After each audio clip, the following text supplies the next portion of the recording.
उमेश गौतम, समग्र प्रदेश समाचार से। एक पुरानी कहावत है, होनहार बिरमान के होत चीकने पात। बिल्कुल सही बात है कि जो पौधा बचपन से ही मजबूत होता है, आगे बढ़कर झाड़ बनता है और मजबूत बनता है, लोगों को छांव देता है।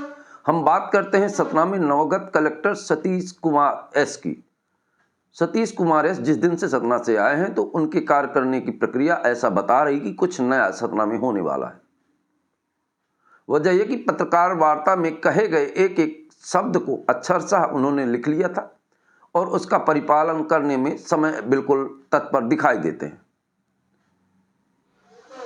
उसका उदाहरण है कि रामपुर बघेलान जाकर स्वयं तहसील को देखना और जिस तरह राजस्व अमले पर नकेल कसने का काम कर रहे हैं, इससे यह साबित होता है कि सतना के लिए निश्चित ही एक मील का पत्थर साबित होंगे। विगत कलेक्टरों की तरह अगर इन्होंने काम किया होता तो इनको भी मैं निश्चित कहता कि अंग्रेजों के जमाने के कलेक्टर हैं। पर एक बात सच है कि ऐसा लग रहा है कि हम स्वतंत्र भारत लोकतंत्र के कलेक्टर के साथ आज सतना जी रहा है। वहीं एक और बात है सतना कलेक्टर में जो खास है, और इस खास बात को अगर वो खास बना सकते तो निश्चित ये माना जाता कि कुछ संगम निश्चित ही तीर्थ यात्रा जैसे बन जाते हैं। मैं कहना ये चाह रहा हूं कि सतना कलेक्टर MBBS डॉक्टर है और प्रशासनिक अधिकारी में कलेक्टर पद पर हैं। ये दोनों का एक संगम है और सतना कलेक्टर के आने के बाद सतना में अगर सबसे ज्यादा कोई जर्जर व्यवस्था है तो वो स्वास्थ्य की।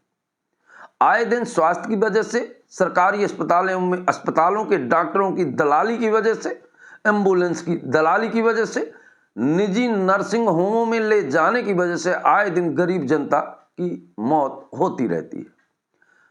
अब सवाल यह है कि सतना कलेक्टर सतीश कुमार यस, जो कि डॉक्टर भी हैं, इस भ्रष्टाचार को कैसे संभालेंगे। दो भ्रष्टाचार सतना में गहन तरह से विराजमान है। इन दोनों भ्रष्टाचार को अगर सतीश कुमार यस कर लेते हैं तो निश्चित ये माना जाएगा कि एक डॉक्टर और प्रशासनिक अधिकारी का संगम सतना के लिए शुभ मुहूर्त जैसा हुआ। पहला तो ये कि यहाँ की स्वास्थ्य व्यवस्था बिल्कुल चरमराई हुई है।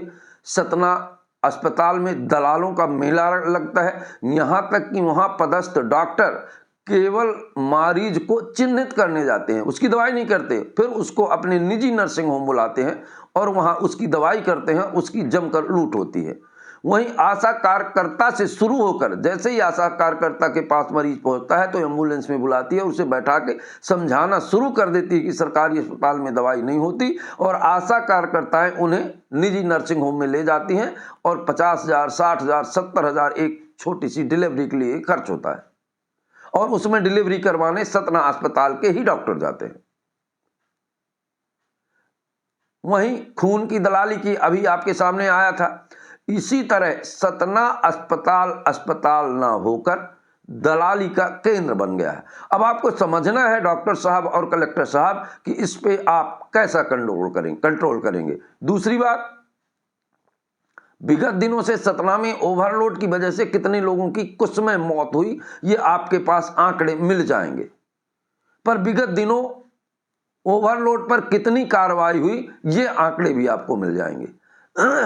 सतना की दो चरमराती व्यवस्थाओं को, या कहें कि सतना की लाइफ लाइन की ये दो पहिए हैं, अगर ये दोनों पहियों को आप सुरक्षित रख सकते हैं तो निश्चित ही आप धन्यवाद के पात्र हैं और ये माना जाएगा कि आप लोकतंत्र के कलेक्टर हैं। अगर आप केवल मैनेज करते हैं विगत कलेक्टरों के जैसा, तो फिर ये समझना होगा कि एक डॉक्टर और एक प्रशासनिक अधिकारी का कॉम्बिनेशन कितना ताकतवर है। और वैसे भी कहते हैं, आप जहां से आए हैं वो भूमि निश्चित योग्य लोगों की भूमि रही है और सतना का सौभाग्य होगा अगर आप जिस तत्परता के साथ काम की शुरुआत किए हैं और जिस तरह से प्रयास कर रहे हैं। और तीसरी बात, आज जिस तरह से सांसद जी आपके पास गए और मीटिंग करके कुछ कार्यों के विषय में चर्चा की, तो मैं सांसद जी को भी कहना चाहूंगा कि सांसद जी आए दिन अपने कार्यों में केवल नगर निगम या सतना की बात करते हैं, क्या पूरा जिला सांसद जी का नहीं है? इस मीटिंग में मैंने जो पढ़ा उसके अनुसार सांसद जी ने ग्रामीण क्षेत्र की बिल्कुल बात नहीं की। पर मैं आपसे कहना चाहूँगा अपने YouTube चैनल के माध्यम से कि ग्रामीण क्षेत्रों का भी दौरा करें और ग्रामीण क्षेत्रों में पंचायतों की दुर्दशा देखें और लोगों का जीवन देखें। स्वच्छता अभियान के अंतर्गत बने हुए शौचालयों को देखें, क्योंकि ये शौचालय बड़े आदमियों के नहीं, गरीबों के घर में बने हैं। तो गरीब उनका कैसे उपयोग करता है और कितनी गुणवत्तापूर्ण बने हैं। और सांसद जी को भी इस बात को देखना चाहिए कि मेरी सांसद निधि से जितना पैसा ग्रामीण अंचलों में गया है उन पर क्या काम हुआ है।